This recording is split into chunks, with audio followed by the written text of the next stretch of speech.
오늘 말씀은 로마서 15장 30절에서 32절 말씀입니다. 신약 261쪽 말씀입니다.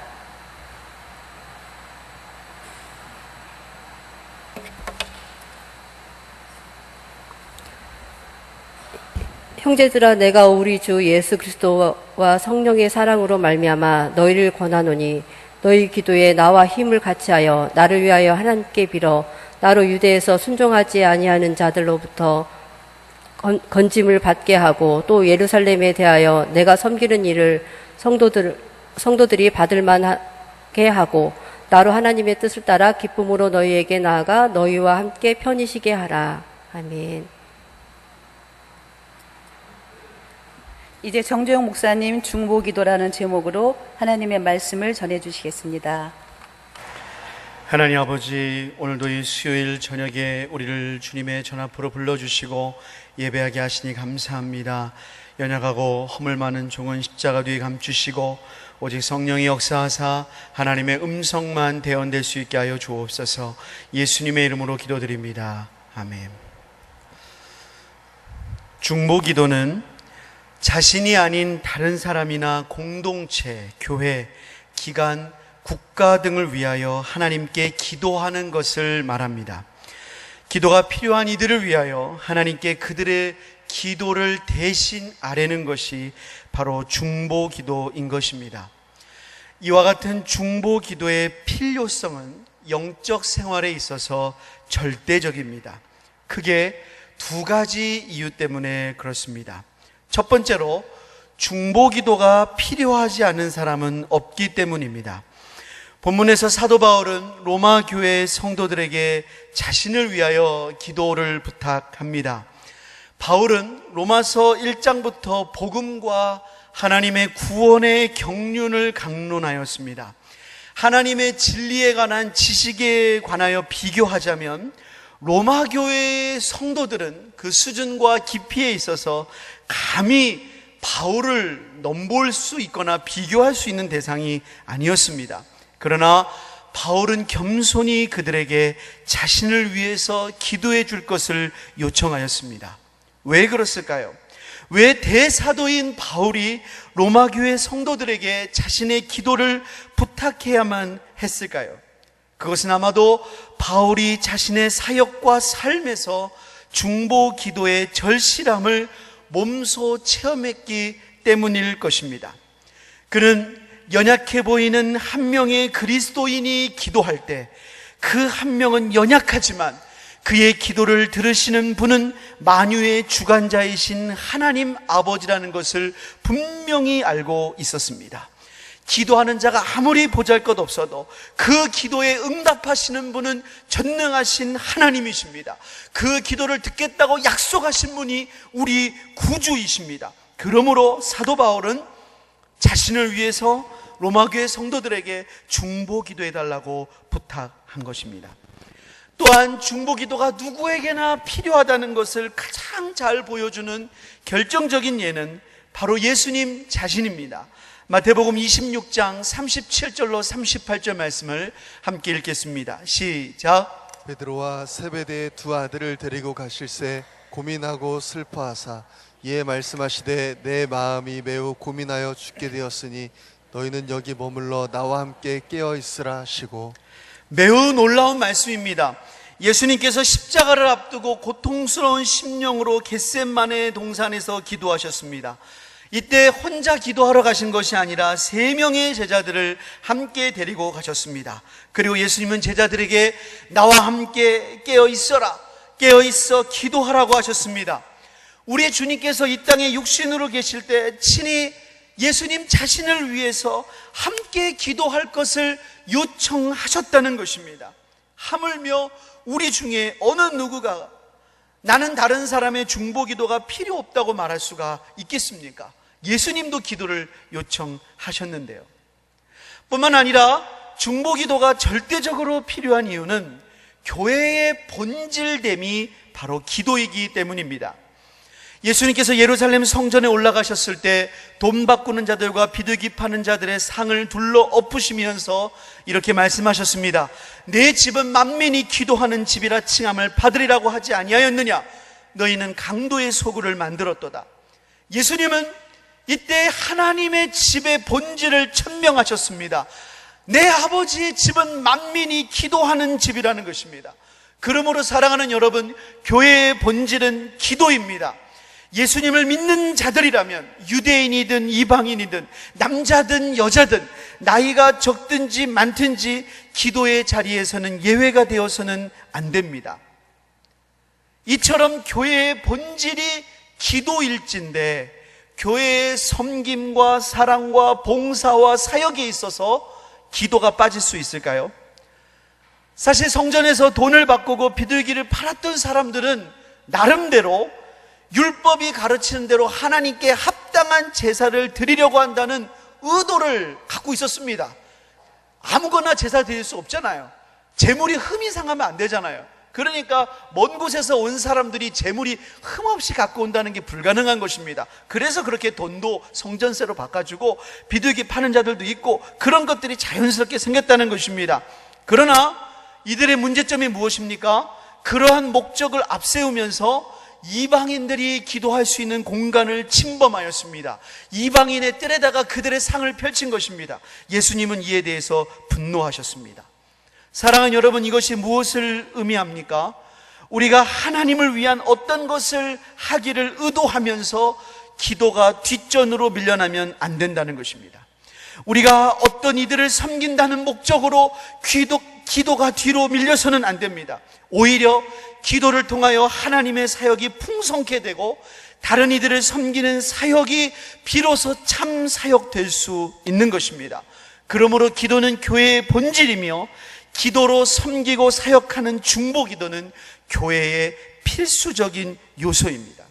사랑하는 여러분, 우리 교회가 바로 그와 같은 중보기도의 요새가 되기를 소원합니다. 특정한 몇몇 사람들만이 중보기도하는 것이 아니라 모든 성도가 기도로 하나님과 교제하고 성도들과 영적으로 교제하는 것입니다. 여러분, 성도들과 교제한다는 것이 그냥 이야기만 나누고 식사만 하는 것이 교제가 아니에요. 성도들과 영적으로 교제할 수가 있습니다. 바울은 내가 직접 가보진 않았지만 내 영으로 너희를 이미 판단했다 그랬습니다. 그가 영적으로 기도하면서 이미 분별하는 것이 있고 기도로 받은 응답이 있었다는 것입니다. 이것이 교회입니다. 그럴 때 하나님이 기뻐하시는 수많은 사역들이 중보기도를 통해서 성령의 기름 부음이 넘쳐나게 될 것입니다. 하나님이 우리 교회에 주신 놀라운 복은 우리에게 우리 교회와 성도와 지역을 섬기는 너무나 많은 사역을 주셨다는 것입니다. 근데 우리가 중보기도가 넘쳐나면 이 모든 사역 가운데 성령의 기름 부음이 더 강하게 흘러가게 될 것입니다. 더 많은 하나님의 구원의 역사가 나타날 것입니다. 상하고 찢긴 영혼들이 중보기도자의 간구를 통해서 깊은 회복과 치유, 변화를 경험하게 될 것입니다.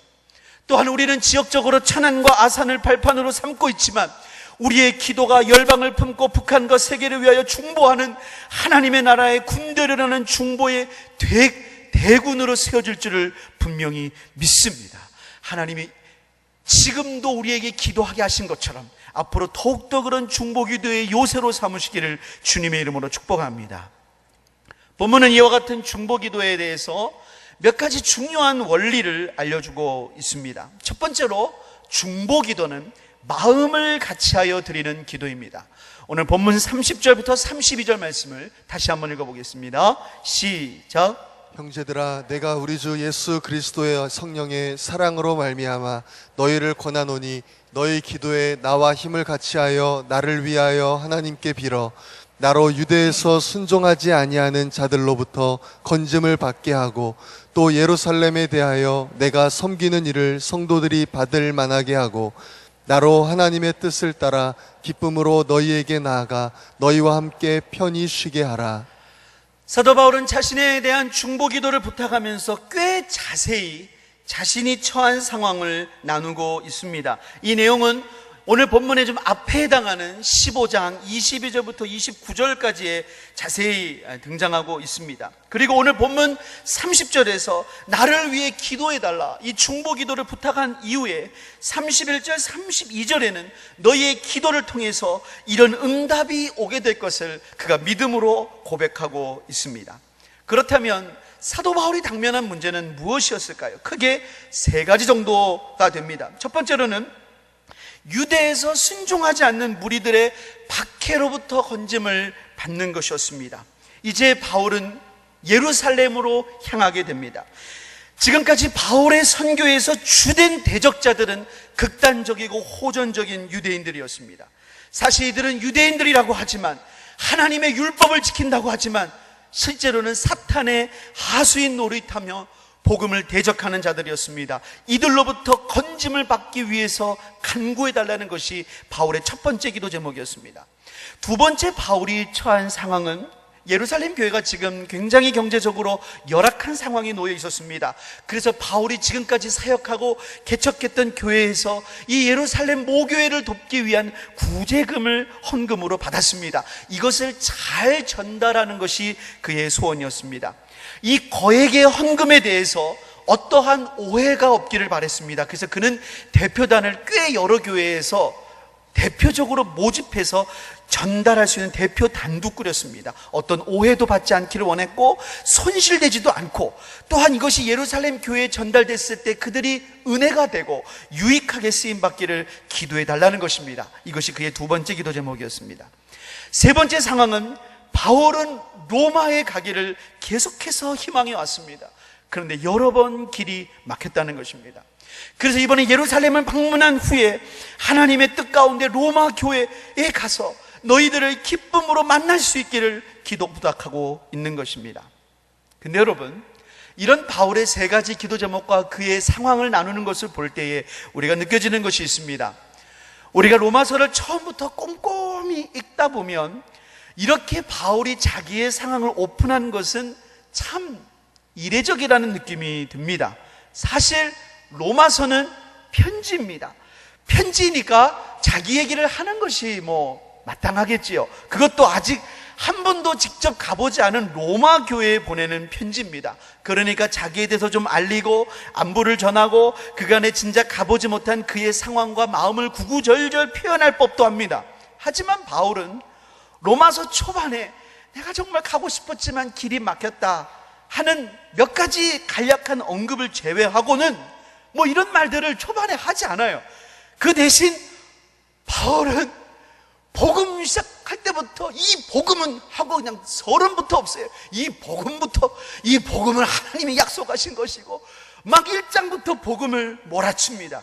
하나님 말씀에 그가 붙잡힌 거예요. 그래서 복음과 하나님의 구원의 경륜에 대한 엄청난 진리를 계속해서 강론합니다. 그 까닭에 지금 우리 손에 이 로마서라고 하는 어마어마한 진리가 들려 있는 것이기도 합니다. 그래서 우리가 사실 로마서를 읽으면 이게 편지인가? 라는 느낌보다는 복음의 대헌장 같은 그런 인상을 받기가 쉬운 것입니다.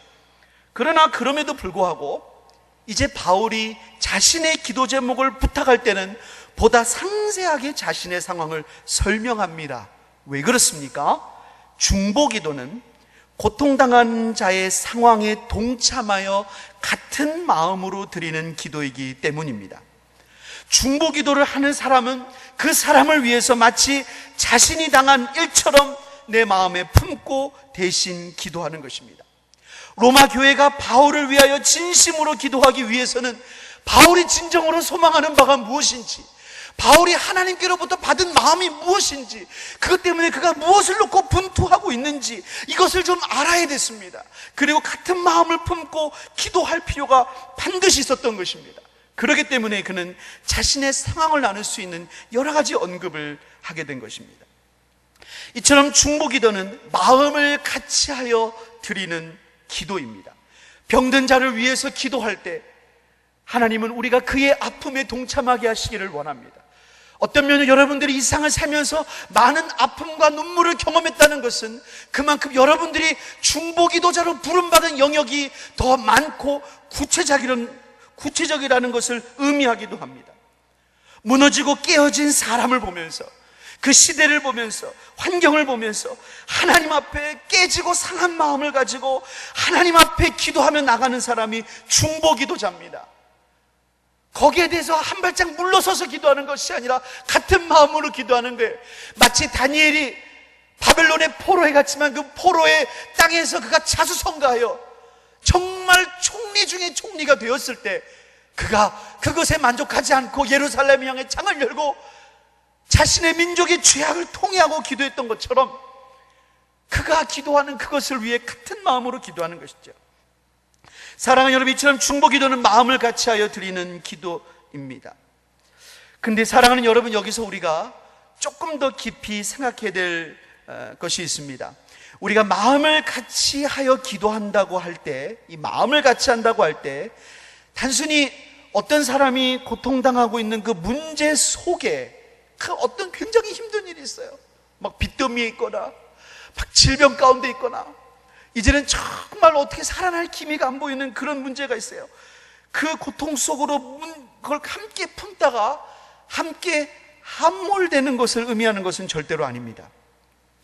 오히려 심각한 고통에 처한 사람은 자신의 문제에 대해서 소망을 품고 기도하기가 어렵습니다. 너무 믿음이 약해져서 이런 상황에 대한, 자신에 대한 하나님의 마음을 알려고도 하지 못하는 것입니다. 그가 너무 지쳐있는 것입니다. 이때 중보기도자가 그에게 동일한 마음을 품는다고 똑같이 지치면 안 됩니다. 똑같이 그 고통 속에 빠져만 들어가면 안 됩니다. 오히려 중보기도자가 같은 마음을 품는다고 하지만 그 사람을 위해 기도할 때는 그 사람과 그의 문제를 하나님 앞에 올려놓아야 됩니다. 그리고 하나님이 주시는 마음을 따라 하나님의 시각에서 간구하는 것이 중보기도입니다.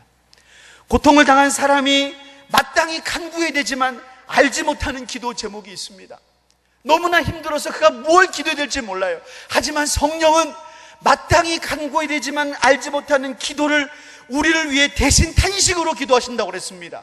그런데 우리가 성령의 인도를 받으면 우리에게도 그런 방식으로 그를 위해 중보하게 하시는 것입니다. 그러므로 중보기도자에게 절대적으로 필요한 것은 하나님의 임재와 인도하심을 받는 것입니다. 중보기도자는 하나님의 임재 앞에 머물러야 됩니다. 중보기도자는 막 호들갑 떠는 것이 아니라 하나님 앞에 머물러야 됩니다.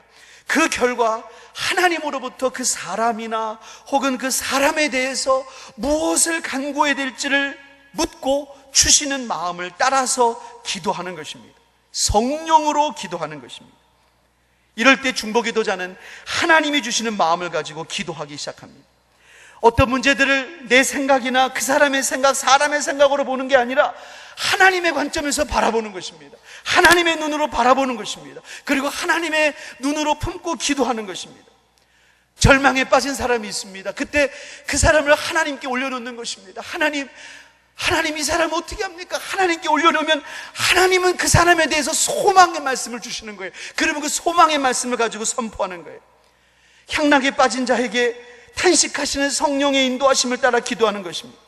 무너지고 깨어진 곳을 일으키시는 하나님의 비전을 받아서 기도하는 것이 바로 중보기도입니다. 하나님은 에스겔 선지자에게 메마른 뼈들을 보여줬습니다. 그리고 인자야 능히 이것이 살겠느냐라고 물어보십니다. 그때 에스겔이 자신 있게 대답하지 못합니다. 주님이 하신다고 대답을 합니다. 그때 하나님은 에스겔에게 그 뼈들에 대해서 생기를 명하고 대언하라고 하셨습니다. 에스겔이 따라 했더니 그 마른 뼈들이 군대가 되었습니다. 사랑하는 여러분, 중보기도자들은 메마른 뼈들만 바라보는 자가 아니라 그 뼈들에 대해서 선포하라고 하시는 하나님의 음성을 듣고 선포하는 사람입니다.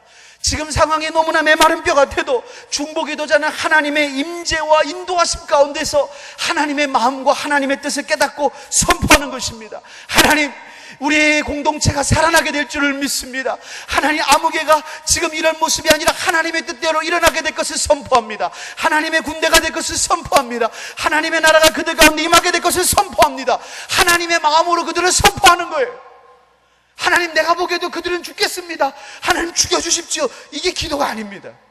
중보기도는 하나님의 마음을 가지고 하나님의 눈으로 선포하는 것입니다. 그것이 중보기도입니다.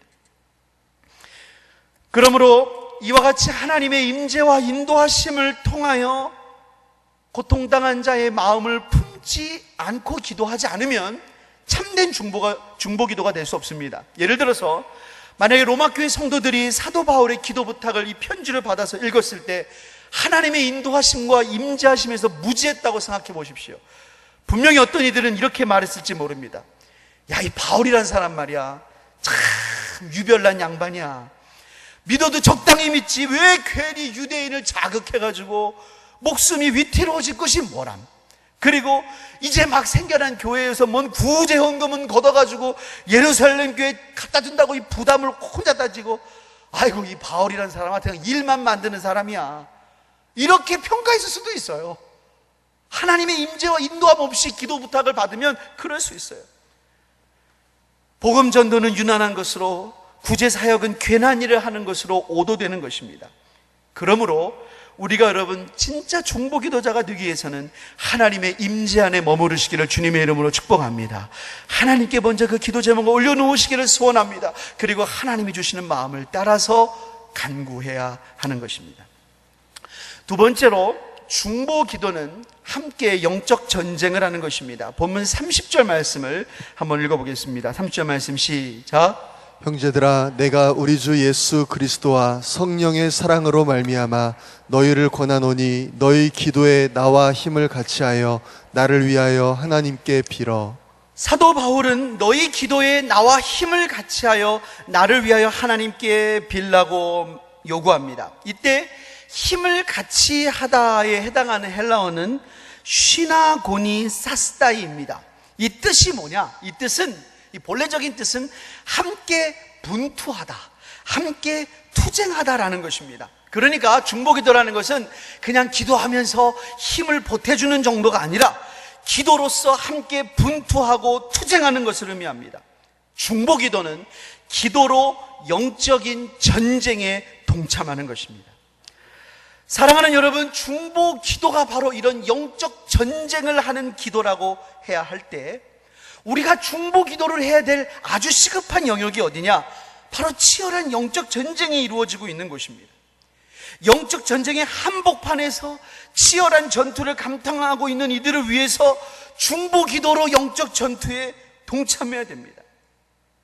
이런 점에서 무엇보다 바울은 복음 전도의 현장이, 하나님의 말씀을 증거하는 현장이 바로 영적 전쟁의 최전선이라는 것을 아주 잘 알고 있었습니다. 에베소서 6장 19절 말씀 한번 읽어보겠습니다. 에베소서 6장 19절 시작. 또 나를 위하여 구할 것은 내게 말씀을 주사 나로 입을 열어 복음의 비밀을 담대히 알리게 하옵소서 할 것이니. 여러분, 사도 바울은 하나님의 계시를 수없이 받았습니다. 그래서 신약 성경 13권을 썼고, 그를 통해서 복음은 일루리곤까지 편만하게 전파되었습니다. 그럼에도 불구하고 사도 바울은 다시 기도를 부탁합니다. 내게 말씀을 주시도록 기도해 주십시오. 나로 입을 열어서 복음의 비밀을 담대히 알게 하도록 기도해 달라는 것입니다. 여러분, 복음을 전하는 것은 지식을 전달하는 것이 아닙니다. 복음을 전달한다는 것은 그냥 우리가 많이 알고 있는 이야기를 전하는 것이 절대로 아닙니다. 하나님이 말씀을 주셔야 되고, 그 하나님이 그 대상에게 마땅히 할 말로 입을 열어 주셔야 됩니다. 그래서 이 복음의 비밀이 그들 안에 밝히 증거되는 신령한 역사가 나타나야 되는 것입니다.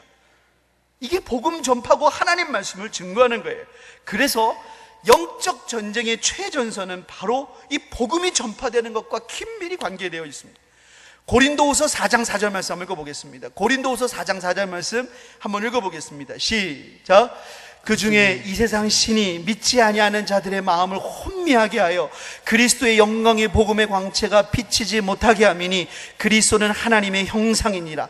이 세상의 신이란 사탄을 의미합니다. 사탄은 믿지 않는 자들의 마음을 혼미하게 만듭니다. 그래서 예수 그리스도의 영광의 이 복음의 밝은 빛을 못 보도록 방해하는 것입니다. 여러분, 어떤 사람에게 교회 가자고 그러면은 이렇게 말하는 사람 참 많습니다.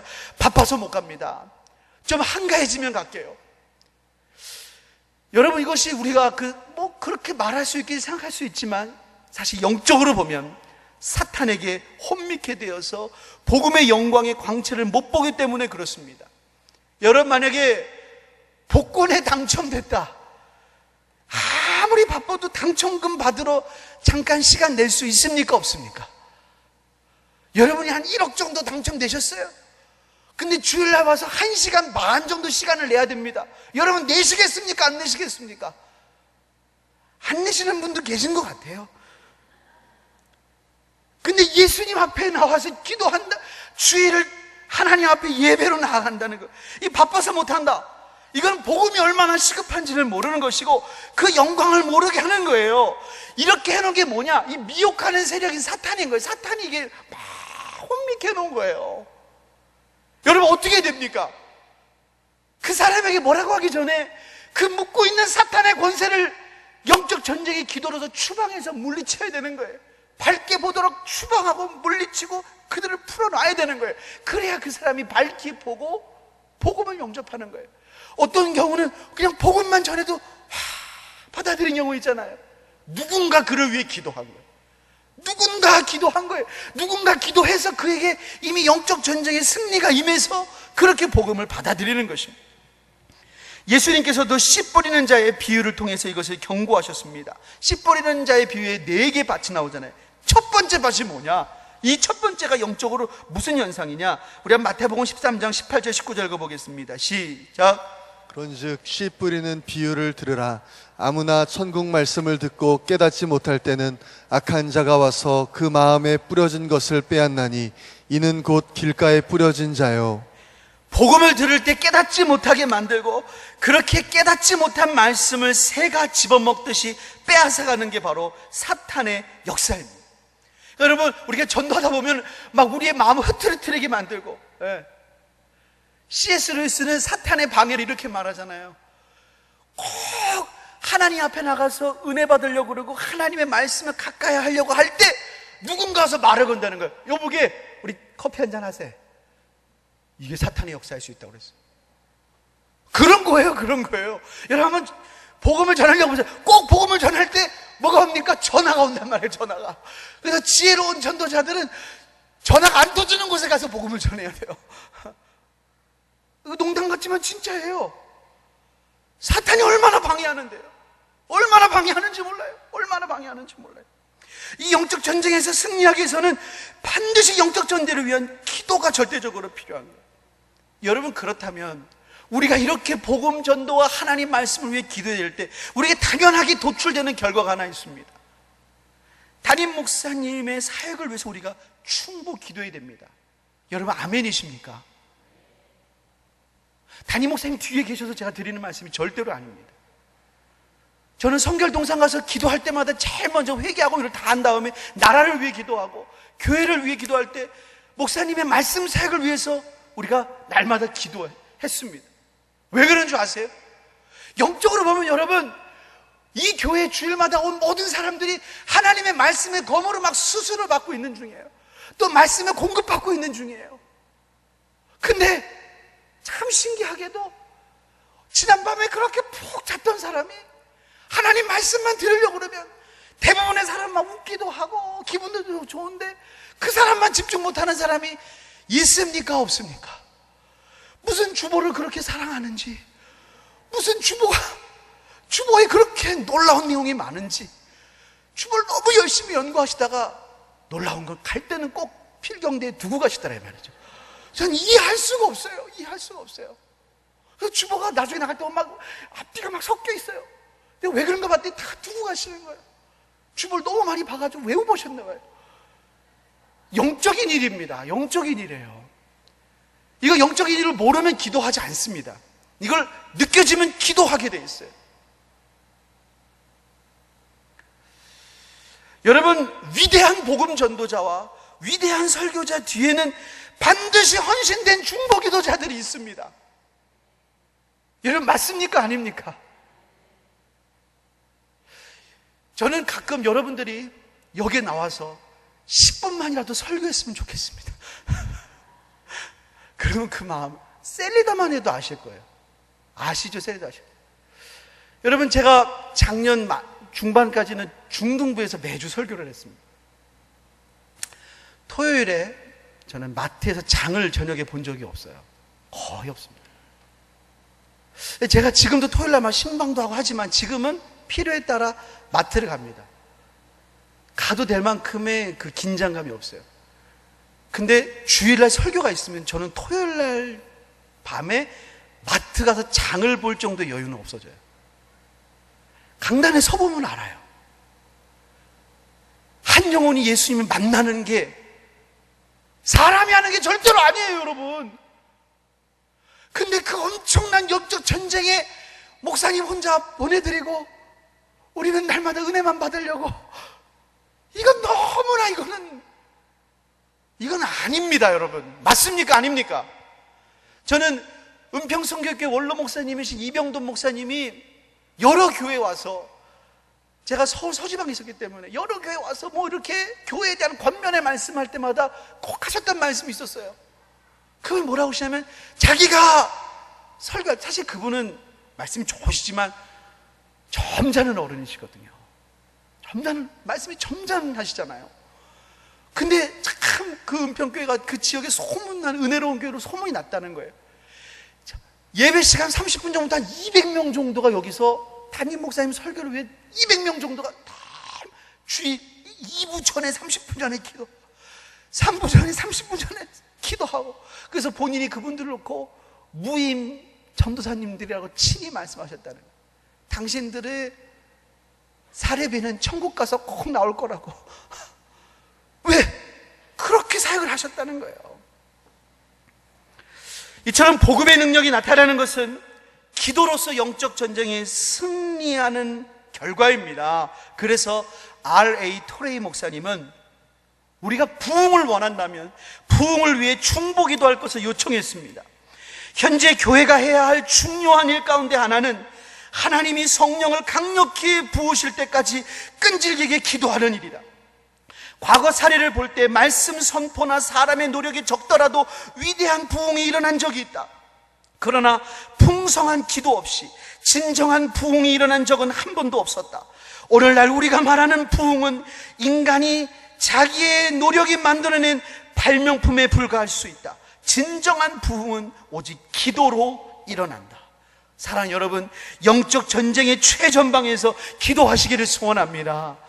여러분의 삶 가운데 이렇게 복음의 능력이 비춰져야 될 곳을 위하여 기도하시기를 소원합니다. 세 번째로, 중보기도는 같은 상을 받습니다. 우리는 중보기도는 후방에서 뒷받침하는 사역이고 실제적인 효과는 겉으로 드러난 일들이라고 생각하기 쉽습니다. 그러나 우리가 하나님 앞에 섰을 때 그와 같은 판단은 매우 빗나간 것임을 알게 될 것입니다. 예수전도단의 홍선건 목사님은 하나님이 찾으시는 사람이란 책에서 중보기도자들이 받을 상에 대하여 이렇게 설명합니다. 우리가 주님 앞에 갔을 때 전혀 예상 밖의 사람들이 상을 받는 것을 보고 사람들은 놀랄 것입니다. 그때 주님이 그 이유를 설명하시기를, 이 사람의 기도로 말미암아 어느 족속에게 복음이 들어갔고, 이 사람의 기도로 말미암아 선교사들을 보낼 수 있었고, 이 사람의 기도로 말미암아 그 족속의 문이 열리기 시작했다고 말씀하실 것입니다. 진짜 이유는 그날에 가서 밝혀지는데 상당히 많은 수가 중보기도자를 통해서 이루어진다는 거예요. 사도 바울의 사역을 위해서 중보기도한 사역자들에게 하나님은 사도 바울을 통하여 이루신 풍성한 열매에 대해서 같은 상을 주실 것을 믿습니다. 교회와 목사님을 위하여 중보기도한 사람들은 교회와 목사님을 통해서 이루신 일들에 대하여 같은 상을 주실 것을 믿습니다. 선교사님들을 위해서 중보기도한 사람들은 선교의 상을 주실 것입니다. 이처럼 여러분, 기도가 같은 상을 받는다고 하는 것은 중요한 것을 시사하는 거예요. 기도는 곧 사역임을 의미합니다. 기도는 사역을 위한 준비거나 사역을 위한 뒷받침이 아니라 기도가 사역입니다. 그래서 사무엘은 나는 너희를 위하여 기도하기를 쉬는 죄를 여호와 앞에 결단코 범하지 않는다는 것입니다. 기도는 사역입니다. 왜냐하면 기도는 하나님이 일하시게 만드는 것이기 때문입니다. 사랑하는 여러분, 우리의 개인과 주변의 우리 가정과 주변과 교회와 나라가 하나님, 그 나라의 하나님이 일하시게 만드시는 여러분 되시기를 소원합니다.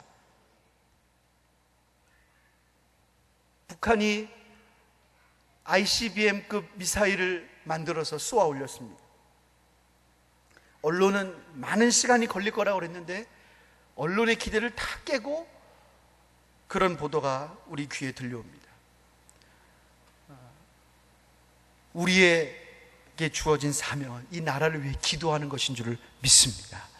하나님께서는 우리 교회를 새롭고 아름답게 변모시켜 주실 것입니다.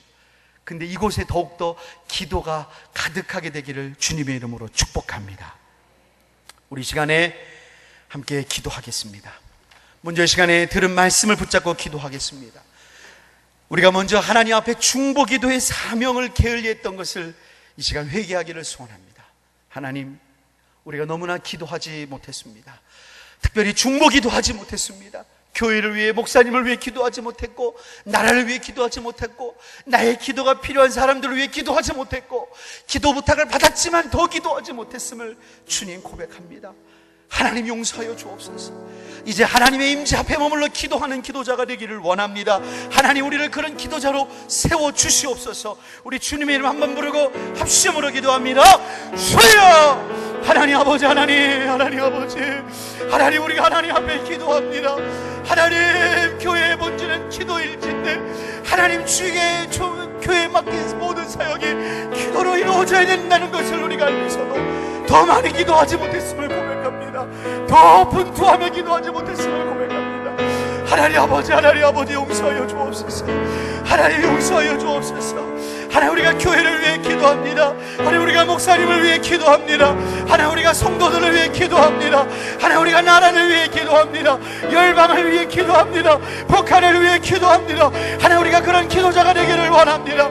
하나님, 우리가 기도하게 하여 주옵소서. 복음의 영적 전쟁의 현장을 위하여 하나님 기도하게 하여 주옵소서. 하나님이여, 우리에게 기도의 문을 열어 주옵소서. 하늘 문을 열어 주옵소서. 하늘 문을 열어 주사 기도하게 하여 주옵소서. 주의 얼굴을 구하게 하여 주옵소서. 내 이름을 걷는 내 백성이 하나님 스스로 겸비하여 무릎을 꿇고 기도할 때 약속하시는 일을 하나님 우리에게 허락하여 주옵소서. 우리가 가슴을 치며 기도합니다.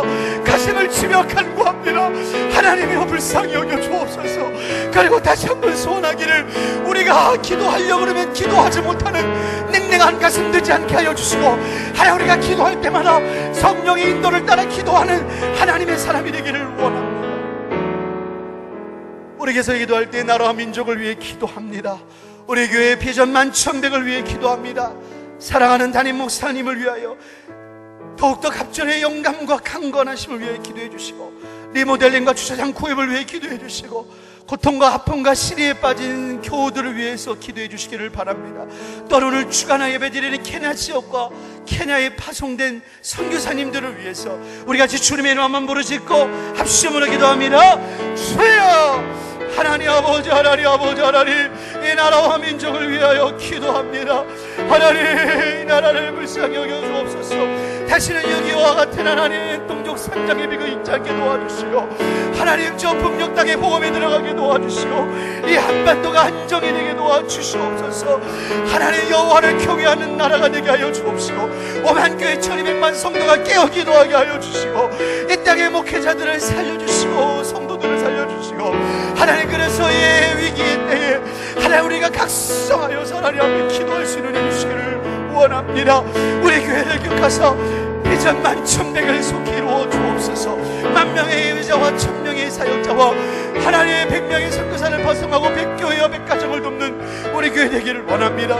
이르회 목사님 세우셨사오매 날마다 갑절의 영감으로 함께 해주시고, 강건함으로 붙잡아 주시고, 선포되는 말씀마다 주의 백성들이 하나님 신령한 꼴을 받아 먹도록 은혜 주시옵소서. 리모델링과 주상 구입을 위해 기도합니다. 순적하게 기쁨으로 지내게 하여 주시고, 시리에 빠진 모든 성도들, 고통당하는 성도들, 질병 가운데 있는 성도들 찾아가 위로하시고 고치시며, 오늘 주간하는 케냐 지역에 모이기에 힘쓰고, 기도하기에 힘쓰고, 사랑하기에 힘쓰고, 전도하기에 힘쓰며, 또한 케냐에 파송된 하나님의 종들을 기억하시사 그것의 영적 전쟁에 승리케 도와주시고 하나님의 영광을 보게 하여 주옵소서. 우리 마지막으로 기도합니다. 우리 한 번 더 기도할 때 이 시간은 우리 자신의 기도 제목을 놓고 기도합니다. 여러분에게 어떤 기도 제목이 있습니까? 개인의 문제, 진로의 문제, 가정의 문제, 자녀의 문제, 우리 각자의 기도 제목을 우리 하나님은 들으시기를 원합니다. 또 여러분이 마음에 품고는 여러 가지 기도 제목을 놓고 우리 주님의 이름 한번 부르고 합심으로 기도하겠습니다. 주여! 하나님 아버지, 하나님 아버지, 하나님, 이 시간 우리 자신의 기도 제목을 놓고 하나님 앞에 기도합니다. 하나님, 우리의 기도를 들으시는 하나님, 하나님 믿는 자의 간구를 들으시는 하나님, 주님, 우리가 기도할 때마다 하나님의 가까이 하심을 약속해 주시니 감사합니다. 하나님, 우리의 이런 문제가 있습니다. 우리의 심령의 문제가 있습니다. 가정의 문제가 있습니다. 건강의 문제가 있습니다. 자녀의 문제가 있습니다. 직장의 문제가 있습니다. 진로의 문제가 있습니다. 하나님 앞에 우리의 기도 제목을 놓고 기도합니다. 우리의 문제를 주님의 손에 올려놓습니다. 주님의 뜻 가운데 모든 것들이 인도받기를 원합니다. 하나님이여, 하나님이여 도와주옵소서. 하나님이여, 하나님이여 은혜 주옵소서. 그래서 모든 것들이 하나님의 뜻 가운데 승리하도록 우리 주님 역사하여 주시옵소서. 예수님의 이름으로 기도합니다.